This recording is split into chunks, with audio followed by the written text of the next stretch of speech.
ഇന്ന് നമ്മളെല്ലാവരും സ്വാതന്ത്ര്യദിനം ആഘോഷിക്കുന്നു.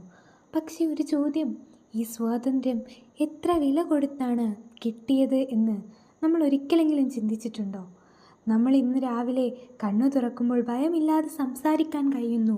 നമ്മുടെ കുട്ടികൾ സ്കൂളിൽ പോകുന്നു, സ്വപ്നം കാണുന്നു. പക്ഷേ ഒരിക്കൽ ഈ നാട്ടിലെ കുട്ടികൾക്ക് പോലും സ്വന്തം ഭാഷയിൽ സംസാരിക്കാൻ കഴിയാത്ത കാലമുണ്ടായിരുന്നു. ഒരു യുവാവിന് എൻ്റെ നാട് സ്വതന്ത്രമാകണം എന്ന് പറഞ്ഞാൽ ജീവൻ ഇറ്റ്സെൽഫ് നഷ്ടമാകുന്ന കാലം.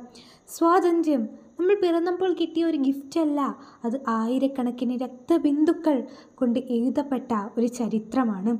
ആളുകൾ ചങ്ങലകളിൽ അടിച്ചു മാറ്റപ്പെട്ടപ്പോഴും അവരുടെ ഹൃദയം പറഞ്ഞിരുന്നത് ഒന്നായിരുന്നു: എൻ്റെ ഇന്ത്യ സ്വതന്ത്രമാകണം.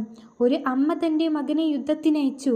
മകൻ തിരികെ വരില്ലെന്ന് അറിഞ്ഞിട്ടും അമ്മയുടെ കണ്ണീരിനു പുറത്ത് അവളുടെ അധരങ്ങളിൽ അഭിമാനം മാത്രം.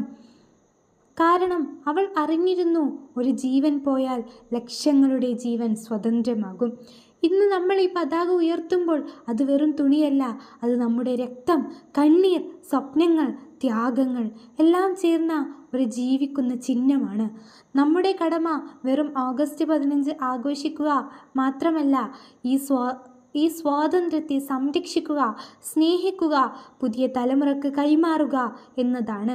ഒരു ദിവസം നമ്മുടെ മക്കൾ നമ്മോട് ചോദിക്കും, അച്ഛാ, അമ്മേ, അല്ലെങ്കിൽ ഉമ്മ, ഉപ്പ, നിങ്ങൾക്ക് സ്വാതന്ത്ര്യം കിട്ടിയ ശേഷം നിങ്ങൾ അതിനു വേണ്ടി എന്ത് ചെയ്തു? ആ ദിവസം നമുക്ക് അഭിമാനത്തോടെ മറുപടി പറയാൻ കഴിയണം, ഞങ്ങൾ നമ്മുടെ ഇന്ത്യയെ കൂടുതൽ മനോഹരമാക്കി.